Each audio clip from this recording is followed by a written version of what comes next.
साथियों, रामानुजाचार्य जी कहते थे, उरिय गल्लुकुल वेड़मिल्ले, अर्थात सभी जीव समान है। वो ब्रह्म और जीव की एकता की बात ही करके रुकते थे, ऐसा नहीं थे। वो वेदांत के इस सूत्र को स्वयं भी जीते थे। उनके लिए स्वयं में और दूसरों में कोई भेद नहीं था। यहां तक कि उन्हें अपने कल्याण से ज्यादा जीव के कल्याण की चिंता थी। उनके गुरु ने कितने ही प्रयासों के बाद जब उन्हें ज्ञान दिया तो उसे गुप्त रखने के लिए कहा, क्योंकि वो गुरु मंत्र उनके कल्याण का मंत्र था। उन्होंने साधना की थी, तपस्या की थी, जीवन समर्पित किया था और इसलिए ये गुरु मंत्र मिला था। लेकिन रामानुजाचार्य जी की सोच अलग थी। रामानुजाचार्य जी ने कहा, पतिच्चे एक एवाहम, पतिच्चे एक एवाहम, नरके गुरु पातकात्, सर्वे गच्छन्तु भवताम कृपया परमम पदम। यानी मैं अकेला नरक जाऊं तो भी कोई बात नहीं, लेकिन बाकी सबका कल्याण होना चाहिए।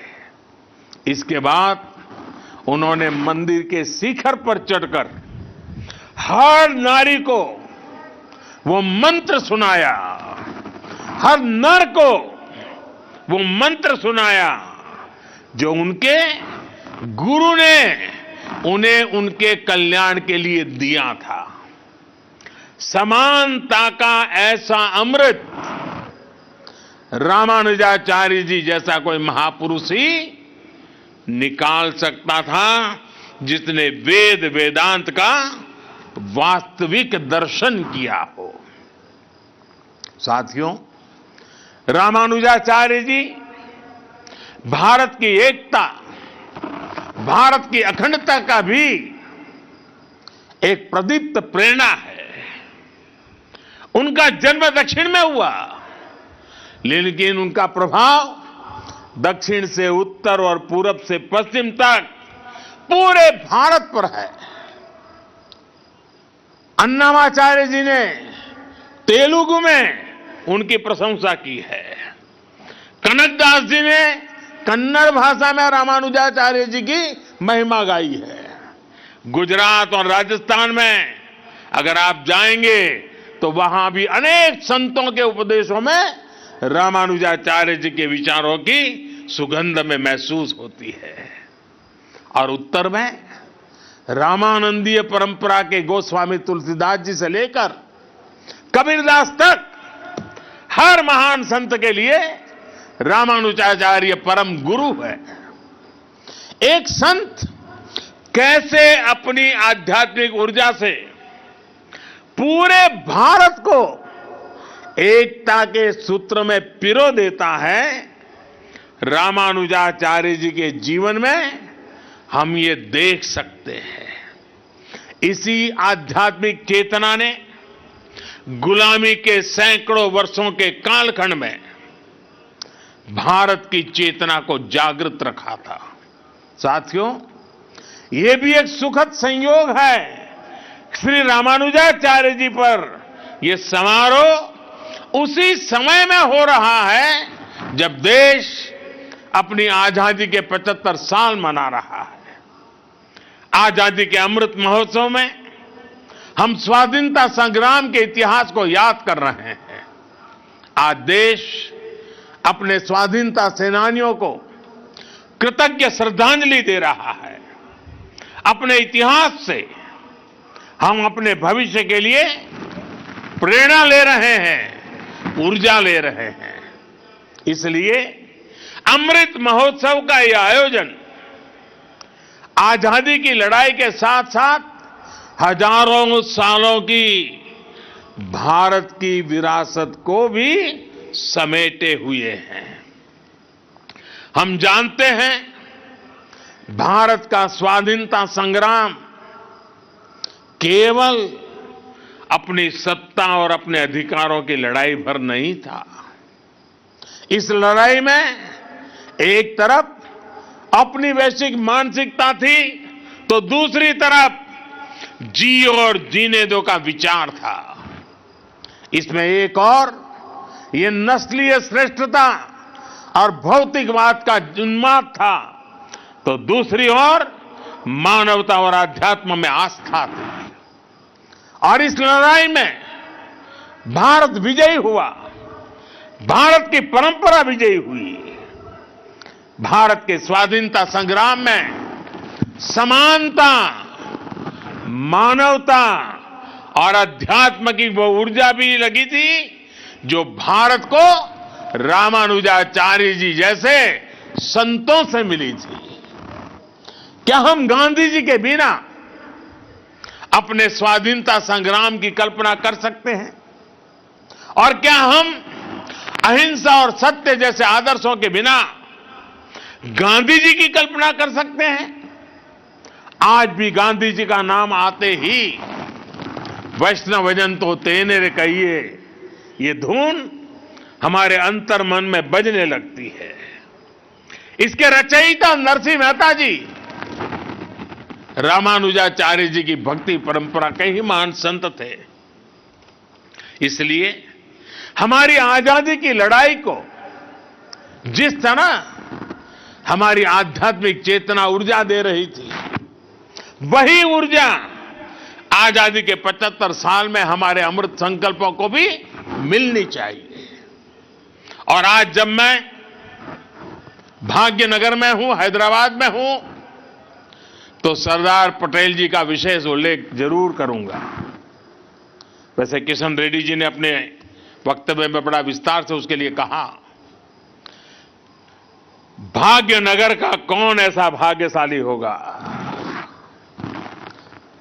कौन ऐसा हैदराबादी होगा जो सरदार पटेल की दीर्घदृष्टि, सरदार पटेल का सामर्थ्य और हैदराबाद के आन बान शान के लिए सरदार साहब की कूटनीति को न जानता हो। आज देश में एक और सरदार साहब की स्टैच्यू ऑफ यूनिटी एकता की शपथ दोहरा रही है, तो रामानुजाचार्य जी की स्टैच्यू ऑफ इक्वालिटी समानता का संदेश दे रही है। यही एक राष्ट्र के रूप में भारत की चिर पुरातन विशेषता है। हमारी एकता सत्ता या शक्ति की बुनियाद पर नहीं खड़ी होती। हमारी एकता समानता और समादर इस सूत्र से सृजित होती है। और साथियों, आज जब मैं तेलंगाना में हूं तो इस बात का जिक्र भी जरूर करूंगा कि कैसे तेलुगु कल्चर ने भारत की विविधता को सशक्त किया है। तेलुगु कल्चर की जड़ों का विस्तार सदियों में फैला हुआ है। अनेक महान राजा रानियां इसके ध्वजवाहक रहे हैं। सातवाहन हो, काकातिया हो या विजयनगर साम्राज्य, सभी ने तेलुगु संस्कृति की पताका को बुलंद किया। महान कवियों ने तेलुगु संस्कृति को समृद्ध किया है। पिछले वर्ष ही तेलंगाना में स्थित 13वीं शताब्दी के काकातिया रुद्रेश्वर रामाप्पा मंदिर को यूनेस्को विश्व धरोहर स्थल घोषित किया गया है। वर्ल्ड टूरिज्म ऑर्गेनाइजेशन ने पोचमपल्ली को भी भारत के सबसे बेहतरीन टूरिज्म विलेज का दर्जा दिया है। पोचमपल्ली की महिलाओं का हुनर पोचमपल्ली साड़ियां के रूप में विश्व विख्यात है। ये वो संस्कृति है जिसने हमें हमेशा सद्भाव, भाईचारा और नारी शक्ति का सम्मान करना सिखाया है। तेलुगु संस्कृति की इस गौरवशाली परंपरा को आज तेलुगु फिल्म इंडस्ट्री भी पूरे आन बान शान से आगे बढ़ा रही है। तेलुगु सिनेमा का दायरा सिर्फ उतना ही नहीं है जहां तेलुगु बोली जाती है, इसका विस्तार पूरे विश्व में है। सिल्वर स्क्रीन से लेकर ओटीटी प्लेटफॉर्म्स तक इस क्रिएटिविटी की चर्चा छाई हुई है। भारत के बाहर भी खूब प्रशंसा हो रही है। तेलुगु भाषी लोगों का अपनी कला और अपनी संस्कृति के प्रति ये समर्पण सभी के लिए प्रेरणा समान है। साथियों, आजादी के 75वें वर्ष में इस अमृत काल में श्री रामानुजाचार्य जी की ये प्रतिमा प्रत्येक देशवासी को निरंतर प्रेरित करेगी। मुझे पूरा भरोसा है आजादी के अमृत काल में हम उन कुरीतियों को भी पूरी तरह समाप्त कर पाएंगे जिन्हें खत्म करने के लिए श्री रामानुजाचार्य जी ने समाज को जागृत किया था। इसी भाव के साथ पूज्य स्वामी जी का आदर पूर्वक धन्यवाद करते हुए इस पवित्र अवसर में हिस्सेदार बनने के लिए आपने मुझे अवसर दिया। मैं आपका बहुत आभारी हूं। विश्व भर में फैले हुए प्रभु रामानुजाचार्य जी के विचारों से प्रभावित, प्रेरित हर किसी को मैं अनेक अनेक शुभकामनाएं देता हूं। मेरी वाणी को विराम देता हूं। आप सबका बहुत बहुत धन्यवाद।